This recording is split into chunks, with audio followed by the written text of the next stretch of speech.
그분 마음속 비울 수 없는 자리라는 제목으로 하나님 말씀 나누겠습니다. 한 1년 반 됐습니다. 작년에 어떤 해가 좋은 아침에 제가 부름받아 살고 있던 아프리카에서 아침에 책상에 앉아서 무언가를 쓰고 있는데 한국에서 박보영 목사님께 보이스톡을 받았습니다. 전화 내용인즉슨 이제 다시 한국으로 돌아와서 목회를 시작해야 한다는 말씀이었습니다. 너무 정신이 없고 원이 벙벙해서 알겠다고 하고 무슨 대화를 나눈 줄도 기억도 나지 않습니다. 그렇게 전화를 끊고 나서 가만히 생각을 해보니까 이제 문제 아닌 문제가 제가 아프리카에 갈 때 이제 평생 살 것이라고 생각했기 때문에 하나하나 살림살이를 구입하고 또 얻어두고 하다 보니까 적지 않은 살림살이가 돼 있더라고요. 이걸 이제 어떻게 처분해야 하는가. 한순간에 없어서는 안 됐던 저희의 살림살이가 한순간에 애물단지가 되더라고요. 여러분 언젠가 주님 부르시면 그렇게 소중하게 여기던 거 애물단지로 변할 겁니다. 그럼 우리가 무엇을 소중하게 여겨야 될까요? 영원한 것을 소중히 여겨야 되고 끝까지 있을 것을 붙들어야 될 줄로 믿습니다. 그렇게 한순간에 이것을 이제 어떻게 처분해야 하는가라는 큰 고민에 빠졌습니다. 아프리카 처음 갈 때는 아까 말씀드린 것처럼 평생 살아야 된다고 생각을 했고 가서는 구할 수 없는 게 많았기 때문에 한국에서 살던 가산들을 컨테이너로 싸서 바다로 해서 아프리카로 보내서 처음 살림을 시작했습니다. 그런데 이제 한국으로 오자니 또 그럴 수도 없고 그럴 필요도 없는 거예요. 그래서 저희가 한국으로 가져올 수 있는 짐은 1인당 45kg.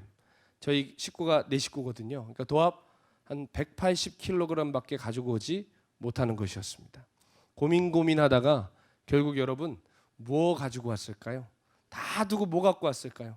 냉장고 이런 거 안 들어가죠, 가방에. 다 두고 와야 돼요. 소중히 여기던 거 다 두고 와야 되고요. 정말 가장 가치 있는 것을 갖고 왔는데요. 그건 무엇이냐? 여러 가지 있겠지만 사연이 담긴 것들은 챙겨서 왔어요. 그 땅에서 살면서 기억에 남는 것들, 잊을 수 없는 것들, 중요한 의미를 다진 것들은 저희가 꼭 챙겨왔습니다. 그중에 제가 가장 기억에 남는 것 중 하나가 제가 4년간 썼던, 매일 쓰진 못했지만 4년간 썼던 일기장이 있었습니다. 겉으로 볼 때는 그저 작은 노트에 불과했지만 그 일기에는 뭐가 담겨 있죠? 제가 그 땅에서 흘린 땀과 눈물이 한 글자 한 글자에 빼곡히 적혀져 있어요. 그래서 그걸 읽을 때마다 코끝이 찡해오고 그 땅을 생각나주게 하는 것이 제가 썼던 일기장이었습니다.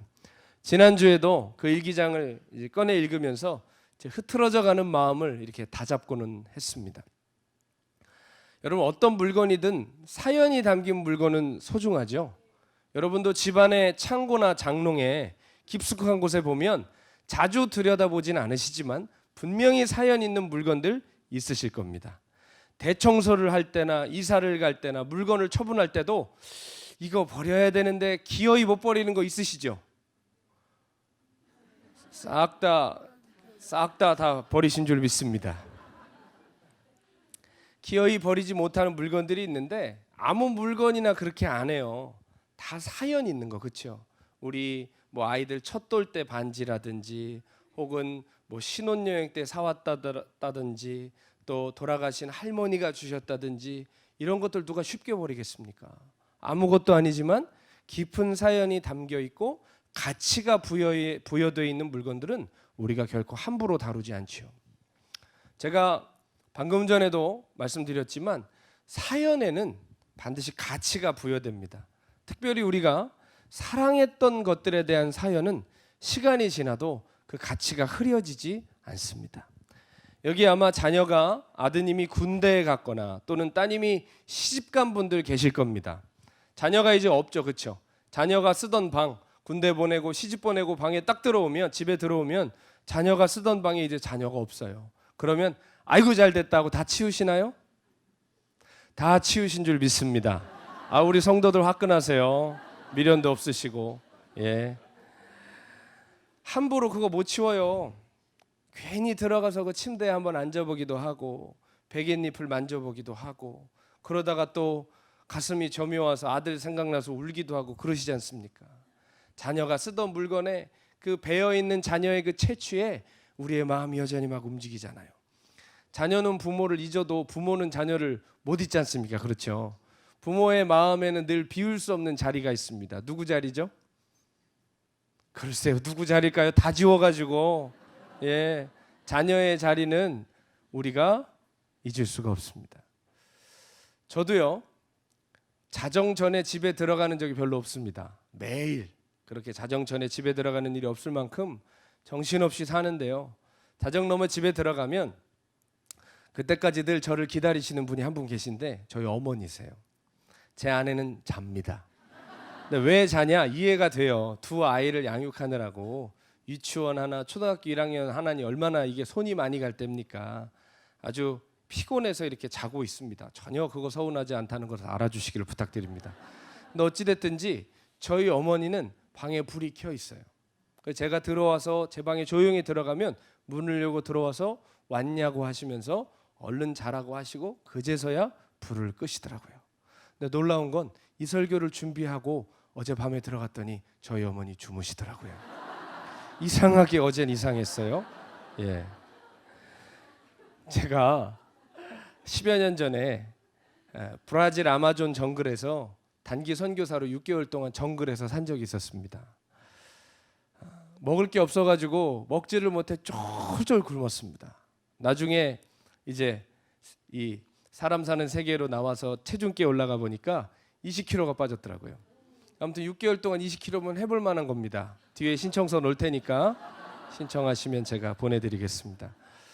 자, 제가 그렇게 20kg가 막 빠져가고 온몸이 또 이렇게 제가 이렇게 면역력이 약해서 염증이 좀 잘 생기는데 벌레 독충에 하도 많이 물려서 온몸이 막 그렇게 막 고름이 나오고 아침마다 너무너무 힘든 시간을 살았는데 어쩌다가 그 정글에서 위성 전화로 전화할 기회를 얻었습니다.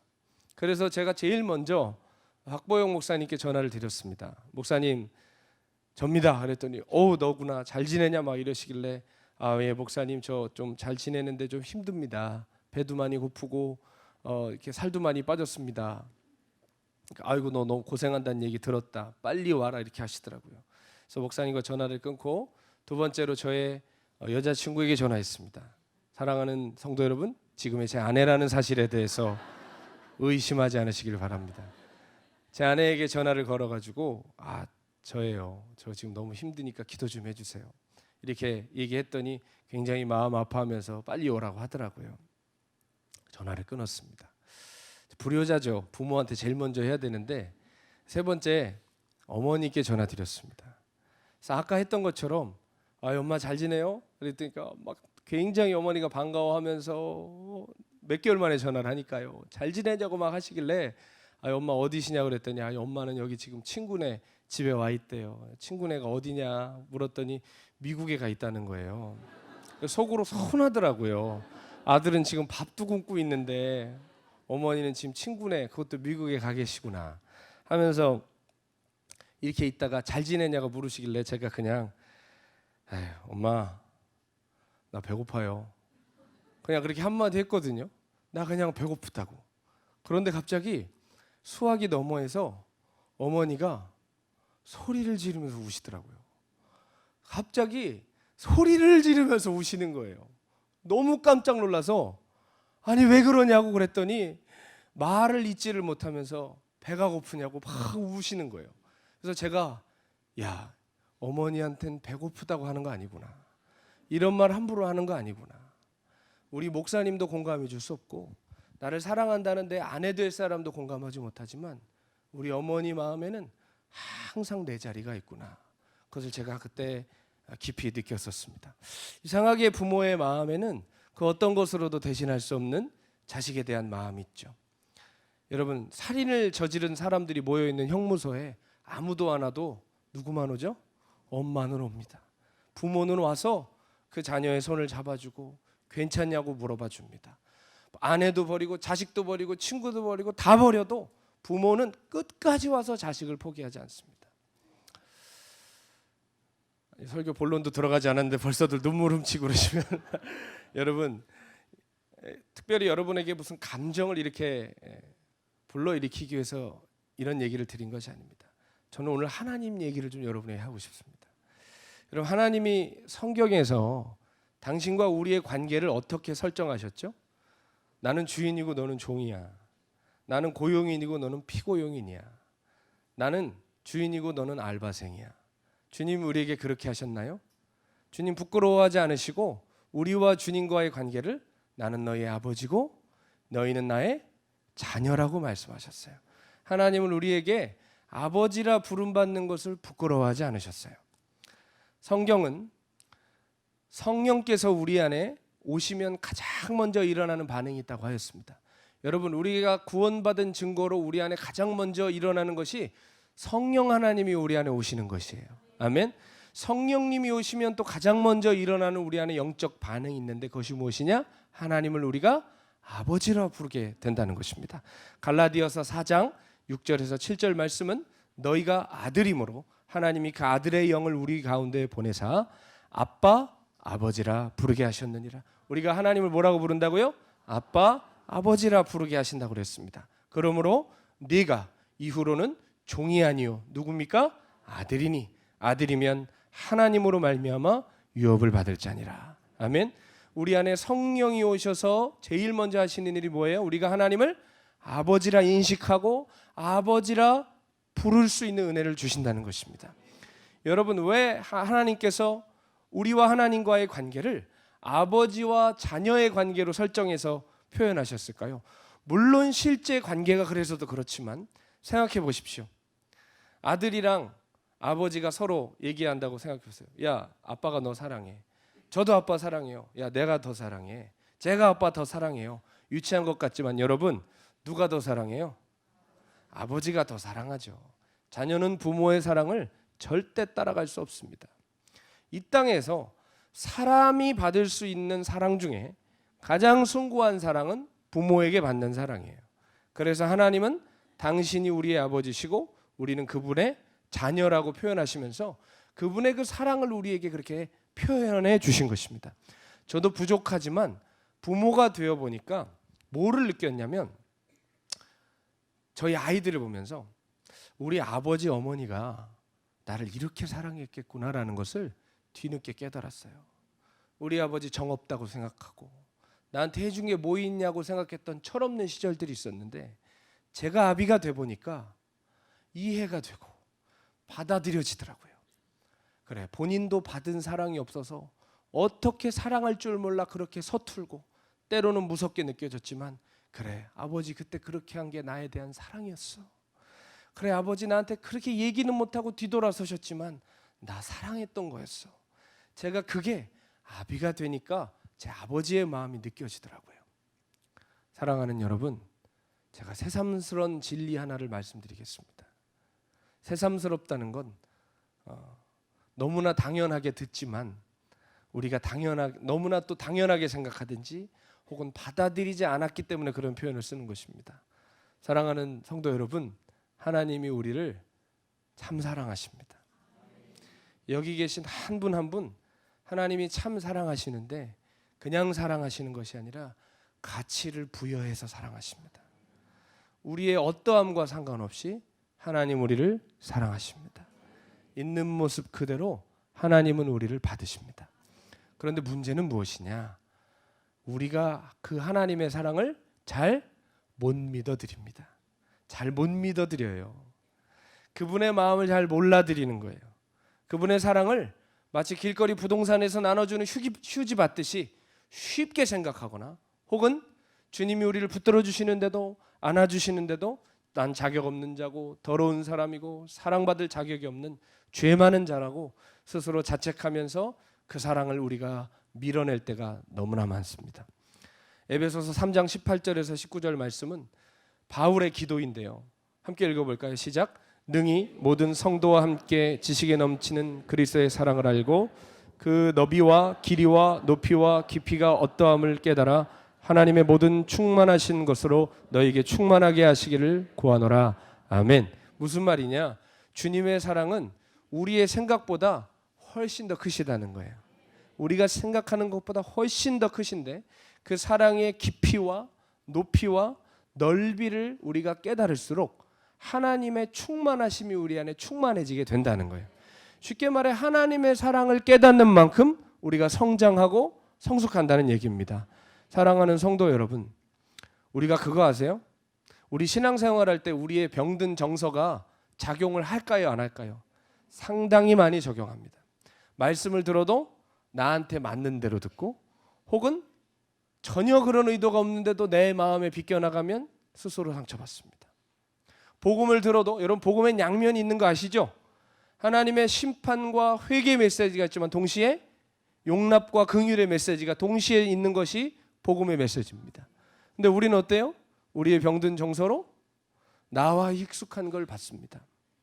그래서 우리가 하나님의 마음을 자주 오해하고 하나님의 뜻에서 어긋날 때가 너무나 많죠. 사랑하는 성도 여러분, 주님의 사랑 안에 거하고 그 사랑 안에서 자라가시기를 축원합니다. 여러분, 아버지의 깊게 패인 주름이 느껴지고 어머니의 툭툭 붉어진 그 관절이 보일 때 어떤 일이 벌어지죠? 어머니가 평생토록 나한테 했던 그 말투로 모지게 툭 뱉는 말에도 우리가 뭘 느껴요? 엄마 나 사랑하는구나. 엄마가 나 생각하네. 아버지가 그래 저게 표현이지. 우리가 깨닫는 것처럼 때로는 설교단에서 전해지는 메시지가 마치 나 끝난 것 같고 나는 버림받은 건 아닌가, 나는 아예 지옥에 가기 위해 태어난 존재가 아닌가, 스스로 우리의 마음이 우리를 속여도 우리가 주님의 그 본심을 알게 될 때 우리가 주님의 사랑 안에 뿌리 내리고 자라가게 될 줄로 믿습니다. 여러분, 사랑에는 참 놀라운 힘이 있어요. 사랑을 받기 시작하면 어두웠던 사람이 밝아지고 부정적인 사람이 긍정적이 되고 무기력하던 사람이 에너지 넘치는 사람이 됩니다. 여러분, 제가 아프리카에서 선교사로 살다가 중간에 잠깐 한국에 나올 일이 있었는데 오랜만에 사택에 갔더니 처음 보는 아기 하나가 와 있었습니다. 제가 그 아이를 기억하는 것은 저희 둘째 아들과 나이가 같아요. 그래서 제가 기억합니다. 우리 대현이. 그래서 저희 둘째 아들 준영이와 같이 사진 찍은 것도 아직도 갖고 있고요. 그렇게 박보영 목사님 공동체에서 작은 아기가 와서 자라나는 것을 보고 저는 다시 아프리카로 갔습니다. 그리고 한국에 다시 이제 귀환해서 목회를 시작하는데 저희 아들 큰 만큼 이 아이들도 이 대현이도 컸겠죠. 근데 훨씬 더 컸더라고요. 제 둘째 아이보다 머리 하나가 더 있을 만큼 컸는데 오랜만에 마가의 다락방에서 만나서 대현아 하고 불렀는데 대꾸도 안 하고 가는 거예요. 물론 그때 너무 기어다닐 정도로 어렸기 때문에 저를 기억 못하는 건 알겠지만 그래도 이름을 부르면 저를 봐줘야 되잖아요. 왜 안 보지? 자기 이름이 아닌 것처럼 그냥 지나가더라고요. 근데 나중에 알았어요. 너무너무 귀한 가정에 이 아이가 입양이 돼서 이름이 한결이로 바뀌었다는 거예요. 그리고 문제가 아니라 제가 볼 때 너무 놀란 건 뭐냐, 얘가 얼마나 세련돼지고 얼마나 의젓한 애가 됐는지 제가 알던 애가 아니에요. 제가 몇 년 전에 처음 박 목사님 댁에서 봤을 땐 아이 얼굴이 아주 어둡고 우울하고 슬펐습니다. 그래서 아이 같지 않은 모습을 보면서 정말 가슴이 아팠거든요. 그러다가 지금 귀한 성도님 댁에 입양이 됐는데 정말 너무너무 멋있고 늠름하고 귀하게 자라고 있더라고요. 지금 유치부에서 12시에 예배드리고 있는데 제 아내가 유치부 담당이거든요. 얘기를 들어보니까 의젓하고 아주 정서가 안정적이고, 이게 여러분 애들은 종이접기 하나만 해도 애들 정서가 나타나는데 아주 똑바로 아이가 아주 정서가 바르게 자라고 있는 것 같다고 이야기를 하면서 얼마나 감사했는지 모르겠습니다. 여러분, 이유는 단 하나죠. 이 아이가 사랑을 받는 거예요. 자기에게 엄마가 생긴 거예요. 엄마가 돼주실 성도님이 와서 내가 너의 엄마라고 그러니까 애가 그랬대요. 엄마 왜 이제야 왔어? 그러더래요. 그러니까 아이의 마음엔 늘 뭘 기다리고 있었던 거예요? 엄마를 기다리고 있었어요. 실제로 그 성도님이 얼마나 사랑으로 잘 키우시는지 아이가 그런 과거가 있었다는 것은 다 누구도 알 수 없을 만큼 아이가 아름답게 회복돼 있더라고요. 사랑하는 성도 여러분, 사랑은 이렇게 사람을 바꿉니다.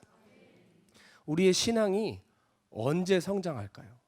언제 낙심해서 일어서고 언제 무너진 데서 다시 시작할 수 있는 힘을 얻을까요? 우리가 바로 하나님의 마음을 깨달을 때입니다. 나를 향한 하나님의 사랑, 하나님의 본심을 깨달을 때 나는 끝났어, 너무 멀리 왔어, 아닙니다. 어디까지 이르렀던지 상관없이 우리 어그러졌던 모든 것들이 바로 잡히고 다시 일어서는 은혜가 임하게 될 줄로 믿습니다. 그러나 우리의 병든 정서는 하나님의 사랑을 계속 왜곡되게 받아들이죠. 많은 사람들이 하나님의 사랑을 싸구려 사랑 취급합니다. 마치 내가 무슨 짓을 하든지 그냥 방치하거나 용납하시는 그냥 그런 세상의 병든 사랑으로 생각하는데요, 절대 그렇지 않습니다. 하나님의 사랑은 변화시키는 능력이 있습니다. 아까 우리 한결이 얘기했지만 사랑받으면 변하게 되어 있어요. 여러분, 주님을 사랑하시죠? 부족하고 못나도 주님 사랑하시죠? 주님 왜 따르세요? 주님이 갑자기 만나주시고 눈물을 콱 주시더니 귀에다 대고 너 오늘부터 난 따라오면 이렇게 해서 따르셨어요? 따르라고도 안 했어요. 어떻게 보면 저한테도 주님 따르라고 안 했어요. 근데 한 가지 깨달았어요. 주님이 저 사랑하시는 거, 그 아들 주실 만큼 사랑하시는 걸 깨달으니까 누가 윽박지르고 협박하지 않아도 제가 제 입으로 고백했어요. 주님, 저는 주님 겁니다. 저는 주님을 따르겠어요. 난 주님 없이는 살 수 없어요. 그 고백이 제 입술에서 나오더라니까요. 사랑하는 성도 여러분, 하나님의 사랑이 임하면 죄를 이길 수 있습니다. 하나님의 사랑이 임할 때 우리는 망령된 삶에서 벗어날 수 있습니다. 하나님의 사랑이 임할 때 우리는 무너진 삶에서 다시 일어설 수 있는 것입니다.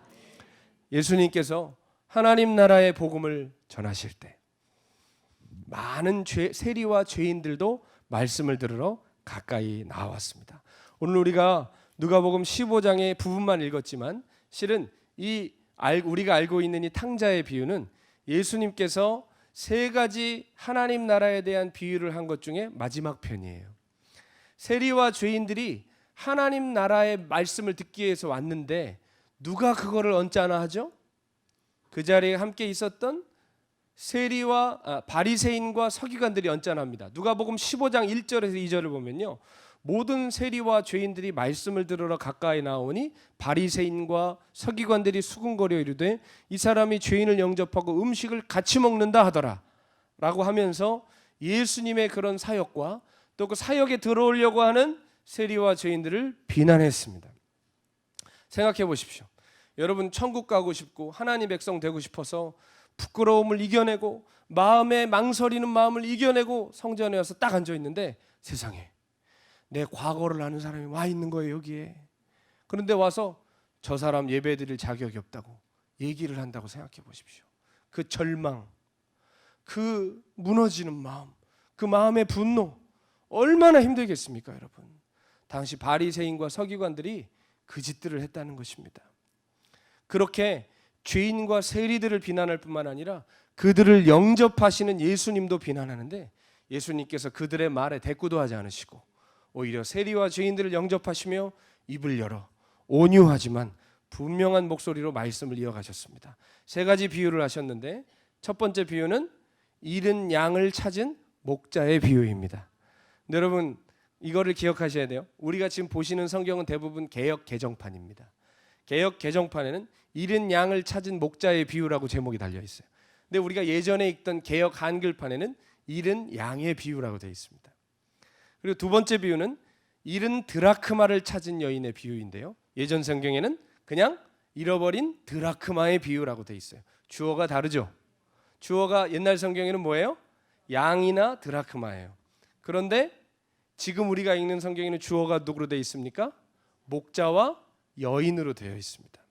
자, 잃은 양 찾은 목자의 비유의 결론은 뭐냐? 누가복음 15장 7절에 내가 너희에게 이르노니 이와 같이 죄인 한 사람이 회개하면 하늘에서는 회개할 것 없는 의인 99으로 말미암아 기뻐하는 것보다 더하리라. 아멘.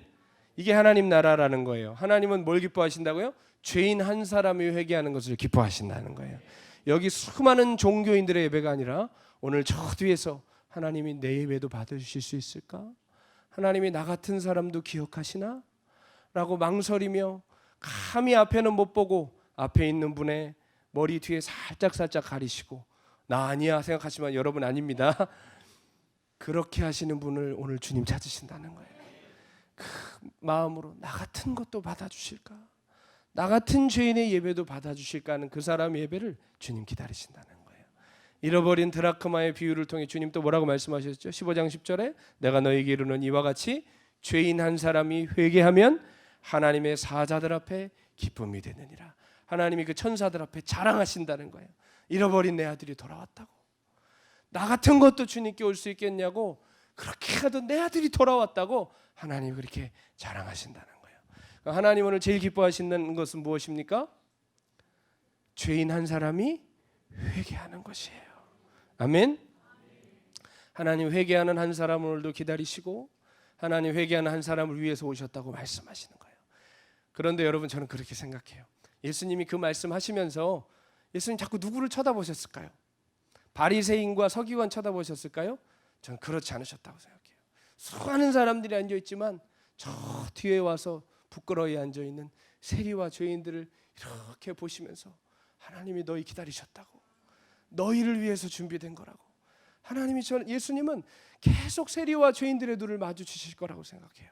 일어나지 마, 가지 말라고, 너희들을 위한 거라고.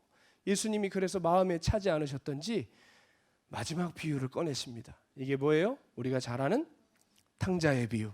탕자의 비유는 옛날 성경 제목이고 지금에는 새로운 제목이 아주 적절하게 붙었습니다. 잃은 아들을 되찾은 아버지의 비유. 아멘. 다 주어가 뭐예요? 아버지. 목자, 여인, 아버지. 이게 누구예요? 하나님. 하나님의 얘기라는, 하나님의 심정이라는 거예요.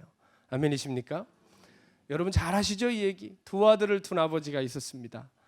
근데 둘째 아들이 갑자기 어느 날 오더니 자기 재산을 먼저 상속해달라고 하는 거예요. 만약에 여러분, 지금 여러분의 자녀가 젊은 아들이 그렇게 한다고 생각하시면 그거 기쁘겠습니까? 괘씸하겠습니까? 당시의 근동의 문화에 의하면 이건 폐륜 중에 폐륜이에요. 폐륜 중에 폐륜이에요. 아버지 가서 빨리 죽으라는 얘기예요. 왜 이렇게 오래 사냐는 얘기예요. 아버지 빨리 재산 내놓으라고 윽박지르고 떼쓰는 그 아들이었습니다. 근데 이상하게도 성경에 보면 하나님께서 아버지가 어떻게 해요? 살림을 나눠줍니다. 살림을 나눠주고 아들은 그 재물을 받자마자 며칠이 안 돼서, 받을 때는 온갖 얘기 다 했겠죠. 내가 이거에서 사업해서 내가 아버지 도우려고 하는 거 모르냐고 별 얘기 다 했지만 결국 돈 받더니 며칠이 안 돼서 재물을 가지고 먼 나라로 갔다고 그랬습니다. 먼 나라로 가서 허랑방탕하게 재물을 다 낭비합니다. 나중에는 빈털터리가 돼서 오갈 데가 없어지죠. 그런데 엎친 데 덮친 격으로 그 나라에 흉년이 들어요. 흉년이. 그래서 궁핍한 지경에 이르게 되었습니다. 근데 오늘 14절에 재밌는 표현을 하는데요. 그가 비로소 궁핍해졌대요. 비로소 궁핍해졌대요. 사랑하는 여러분, 사람이 언제 자기 처지를 깨닫고 하나님 찾기 시작하죠? 궁핍해지면. 내 차원에서는 끝났구나. 우리 영혼이 그렇게 가난해지고 애통할 때 우리가 주님을 찾게 되는 것이에요. 이렇게 궁핍해진 둘째 아들이 어떻게 됩니까? 남의 집에 취직을 하는데 뭘로 취직을 해요? 돼지치기가 됩니다. 돼지치기. 여러분, 이건 우리가 들을 때 아무렇지도 않겠지만 당시 예수님의 비유를 듣던 사람들은 다 누구였어요? 유대인들이었죠. 유대인들이 제일 부정하게 여기던 짐승이 뭐였습니까? 돼지였어요. 탕자가 돼지치기 남의 집에 들어가서 돼지치는 일을 했다는 것은 가장 비참한 지경에 내려갔다는 것이에요. 그 당시 사람들은 아이고 어떻게 그렇게 됐어 하면서 가장 비참한 지경에 이르렀다는 것으로 분명하게 들었을 것입니다. 거기서 돼지를 치는데 흉년도 들고 먹을 것이 없으니까 어떻게 했어요? 돼지 사료로나 쓰는 쥐염 열매를 먹어야 되는데 그것도 없어서 돼지와 먹이 경쟁을 해야 되는 정말 비참한 지경에 이르게 된 것입니다. 여러분, 우리도 옛날에 가뭄이 들면 뭐 어른들이 소나무 껍질 벗겨서 그 안에 거 드셨다 그러고 풀뿌리 캐 드셨다 그러는데 그런 것이라고 생각하시면 이해가 쉽습니다. 그런데 여러분 어때요? 그곳에서 계속 돼지치고 부정한 짐승들 속에서 부정한 짐승들이 먹는 것을 먹고 싶은데도 먹을 수 없는 그 비참한 지경에서 드디어 이 둘째 아들의 마음에 어떤 일이 벌어지죠? 쉽게 우리식으로 말을 하면 궁핍에 처하여 자기 존재의 바닥을 보게 됩니다. 그러면 성경에 보니까 눈을 들어 생각해요. 뭐라고 생각하죠? 내 아버지 집에는 종들도 풍족하게 사는데 나는 아들이 되어서 아버지 집에 있는 것을 감사치 아니하고 나 이렇게 나와서 줄여 죽는구나. 여러분, 성경에 보면 스스로 돌이켰다고 그랬어요. 스스로 돌이켰다. 사랑하는 여러분, 회개는 누가 시켜주는 게 아니라 스스로 돌이키는 것입니다. 자신의 영혼의 궁핍함을 깨닫고 스스로 돌이키는 거예요. 여러분, 이것은 회개의 징조입니다. 그래서 어떻게 하죠? 일어나 아버지께 돌아가기로 결정합니다. 이 아들은 여러분이 아시죠? 재산 내놓으라던 의기양양하던 모습은 다 사라지고 정말 부끄러운 모습이 돼서 이런 고백을 해요. 우리가 18절 19절 보겠습니다. 내가 일어나 아버지께로 가서 이르기를 아버지 내가 하늘과 아버지께 죄를 지었사오니 지금부터는 아버지의 아들이라 일컬음을 감당하지 못하게 했나이다. 나를 품꾼의 하나로 보소서 하리라 하고 아멘.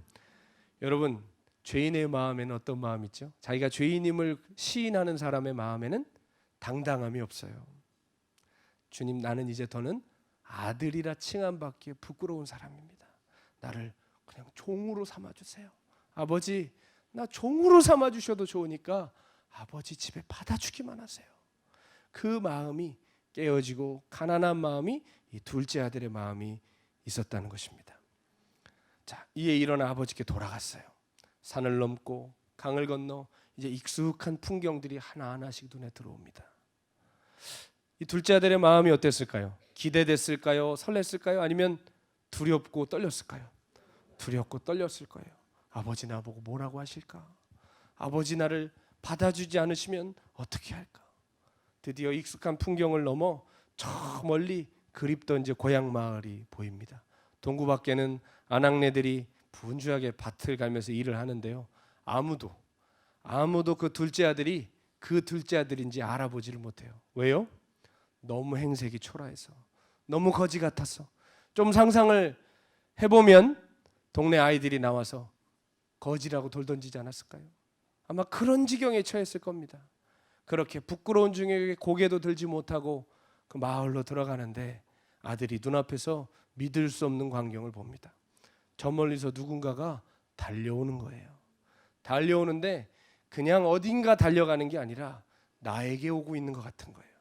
멀리서 보아하니 젊은 사람이 아니에요. 연세도 좀 있어 보여요. 누구지? 누가 이렇게 달려오지? 하는데 그 달려오는 존재가 누군지 조금씩 인식되는 순간 이 아들은 충격을 받을 수밖에 없었습니다. 성경이 말하죠. 아버지가 아직도 거리가 먼데 아들을 향하여 측은히 여기며 울며 달려와서 안고 입을 맞추고 웁니다. 아들이 뭐라고 그래요? 너무나 부끄럽고 죄송해서 21절에 아들이 이르되 아버지 내가 하늘과 아버지께 죄를 지었사오니 지금부터는 아버지의 아들이라 일컬음을 감당하지 못하겠나이다 하나. 아버지 나는 죄인입니다. 아들이라고도 부르지 마세요. 나는 종이에요. 아들 자격도 없어요. 아버지의 그 사랑과 용서를 감당할 자격이 없습니다. 그러나 아버지는 그 이야기가 들리지도 않으시는지 종들을 불러서 뭐라고 얘기하세요? 얼른 제일 좋은 옷을 가져다 입혀라. 얼른 손에 가락지를 끼워라. 여러분, 반지는 신분을 상징해요. 이건 뭘 얘기합니까? 아들이라는 거예요. 아들. 내 아들이다. 발에 신을 신겨라. 그리고 그 송아지 있지 않느냐. 성경에 보면 그냥 살찐 송아지라고 그랬는데 원어 성경에 보면 그 송아지예요. 그 송아지가 뭔지 그럼 종들도 안다는 거죠. 아마 이러지 않았을까요? 언젠가 이거 우리 아들 오면 잡을 거야. 이거 우리 아들 돌아오면 잡을 거야. 그 송아지 있지, 그 송아지. 그거 빨리 잡아. 잃었던 내 아들이 돌아왔어. 죽었던 내 아들이 살아왔어. 여러분, 그 이야기를 예수님께서 아마 예수님도 막 격앙되셔서 하지 않으셨을까요? 그때 아마 제가 그냥 상상하기에는 저 뒤에서 세리와 죄인들이 고개를 숙여 흐느끼며 울고 있지 않았을까 싶습니다. 사랑하는 여러분, 우리 하나님 마음에는 늘 비어있는 자리가 있습니다. 여러분이 아니면 안 되는, 채울 수 없는 그 빈자리가 하나님의 마음에 오늘도 있습니다. 하나님 그래서 우리 영혼의 동구 밖에서 우리 마음의 문 앞에서 오늘도 우리를 기다리고 계십니다. 여러분, 하나님이 우리를 잃으셨다가 다시 찾는 기쁨이 오늘 예배 가운데 있었으면 좋겠습니다. 하나님 곁에 있는 천사들에게 오늘 잃었던 내 딸이 내 아들이 돌아왔다고 자랑하시는 일이 오늘 예배 후에 하나님 나라에서 있기를 원합니다. 하나님은 회개하는 죄인 오늘도 기다리세요. 아까 제가 사연 이야기했죠. 사연이 담기는 것은 우리가 잊을 수 없고 버릴 수가 없다고요. 그렇죠?